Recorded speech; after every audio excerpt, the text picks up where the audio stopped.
নমস্কার বন্ধুরা, সকল দর্শক বন্ধুকে আবার জানাই নতুন একটি কুকিং ভিডিওতে অনেক অনেক স্বাগত। আশা করি সকল দর্শক বন্ধুরা খুবই ভালো আছেন।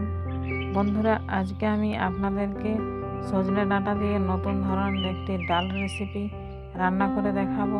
আপনারা ভিডিওটি স্কিপ করবেন না, প্রথম থেকে শেষ পর্যন্ত অবশ্যই দেখবেন এবং ভিডিও ভালো লাগলে ভিডিওতে অবশ্যই একটা লাইক করবেন, কমেন্ট করবেন এবং নতুন বন্ধু হয়ে থাকলে চ্যানেলটি অবশ্যই সাবস্ক্রাইব করে নেবেন। বন্ধুরা আমি প্রথমে জল ভরে নিয়েছি, এরপরে আমি জলের সাহায্যে সবজি ধোয়াধুয়ি করব। বন্ধুরা, আজকে আমি গাছের শুঁটি নিয়েছি। এখন গাছের শুঁটিগুলো একটু বেশ মোটা মোটা হয়েছে, আর এই রেসিপিটা করার জন্য কিন্তু একটু মোটা মোটা শুঁটিরই প্রয়োজন। একটু সরু সরু শুঁটিগুলো দিয়ে তো আমরা নানা ধরনের তরকারি বাড়িতে অবশ্যই বানিয়ে খাই, তবে শুঁটি যদি একটু মোটা হয়ে যায় তাহলে সেই শুঁটিগুলো দিয়ে কিন্তু যদি এই রকমের ডাল রান্না করা হয় বন্ধুরা, তাহলে তার স্বাদ কিন্তু দুর্দান্ত হয়। আমি প্রথমে শুঁটি কেটে নিচ্ছি।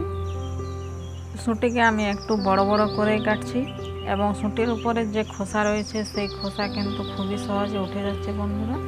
এরকমভাবেই আমি শুঁটি কেটে নিচ্ছি। প্রথমে এখানে আমি মোটামুটি 3-4টে শুঁটি ব্যবহার করছি।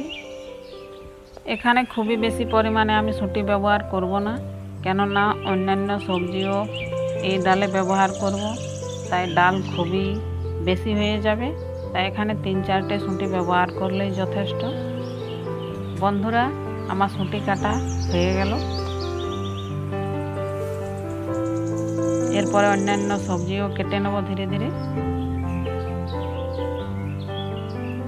এই যে দেখুন অনেকগুলো হয়েছে শুঁটি। এরপরে আমি পেঁয়াজ কেটে নিচ্ছি।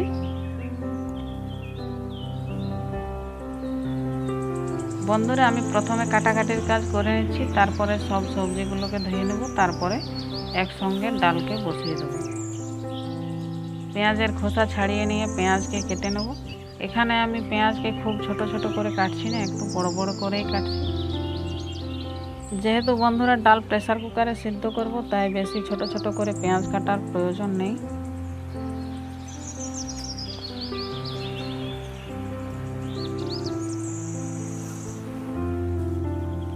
পেঁয়াজ কাটা আমার হয়ে গেছে বন্ধুরা। এরপরে আমি টমেটো কেটে নিচ্ছি।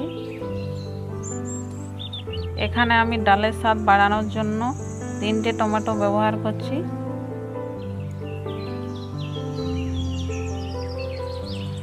এখন যেহেতু বাড়ির লাল লাল পাকা টমেটো, তাই টমেটোর পরিমাণ এখানে আমি বেশি রেখেছি। বন্ধুরা, তারপরে আমি আদা রসুনকে ছুলে নেব।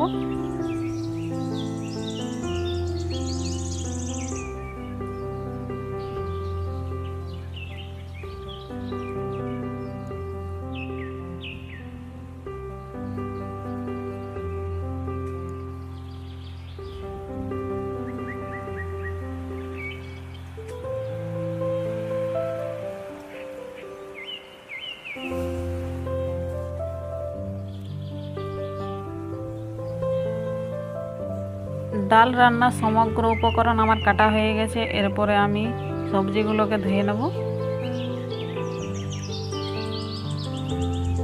সজনে শুঁটিকে ভালো করে ধুয়ে নিয়ে প্রেসার কুকারের মধ্যে দিয়ে দিচ্ছি বন্ধুরা।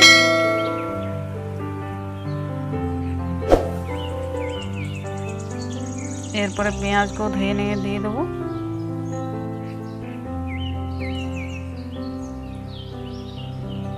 টমেটোকেও ভালো করে ধুয়ে নিচ্ছি। দিয়ে দিচ্ছি একটা লাল শুকনো লঙ্কা। বন্ধুরা, জল পরিবর্তন করে আমি এরপরে ভালো করে ডালকে ধুয়ে নেব। আমি এখানে মসুর ডাল ব্যবহার করেছি বন্ধুরা।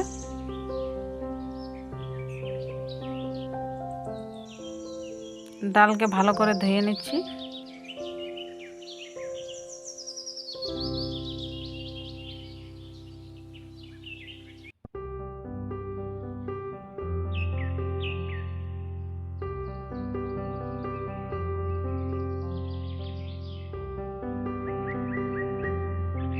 ডালকে আমি ভালো করে ধুয়ে নিয়েছি। এরপরে আমি ডালকেও দিয়ে দিচ্ছি প্রেসার কুকারের মধ্যে।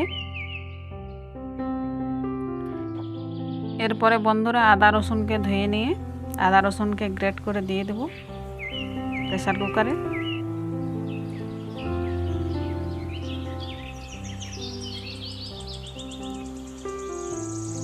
ভালো করে গ্রেট করে মিশিয়ে দিচ্ছি ডালের সঙ্গে।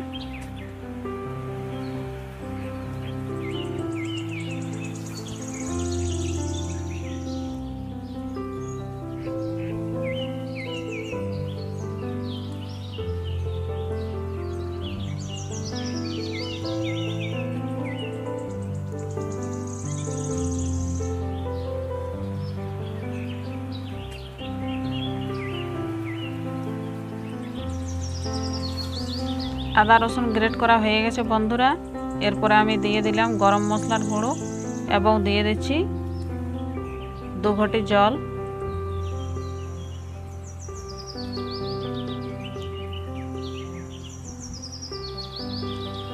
জল দেওয়ার পরে বন্ধুরা গ্যাসের মধ্যে আমি বসিয়ে দিয়েছি প্রেসার কুকার। দিয়ে দিলাম 1 চামচ হলুদ গুঁড়ো এবং স্বাদ মতো লবণ।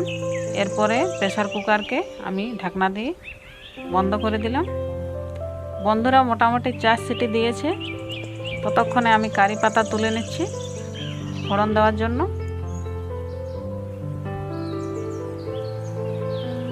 বন্ধুরা কারি পাতাকে আমি ভালো করে ধুয়ে নিচ্ছি। ততক্ষণে বন্ধুরা ডাল খুব সুন্দর সিদ্ধ হয়ে গেছে। আমি ডালকে নামিয়ে নিয়েছি। ফোড়নে দিয়ে দিলাম সরষের তেল, গোটা জিরে, একটা শুকনো লঙ্কা, দিয়ে দিলাম কারি পাতা ও রসুন। ফোড়ন থেকে খুব সুন্দর গন্ধ বেরোয়েছে বন্ধুরা। এরপরে আমি ফোড়নকে নামিয়ে নিচ্ছি। ডালের জন্য একেবারে পারফেক্ট ফোড়ন। ততক্ষণে ডাল ঠান্ডা হয়ে গেছে বন্ধুরা। এই যে দেখুন কেমন হয়েছে ডাল। বন্ধুরা ফোড়ন দিয়ে দিচ্ছি ডালের মধ্যে।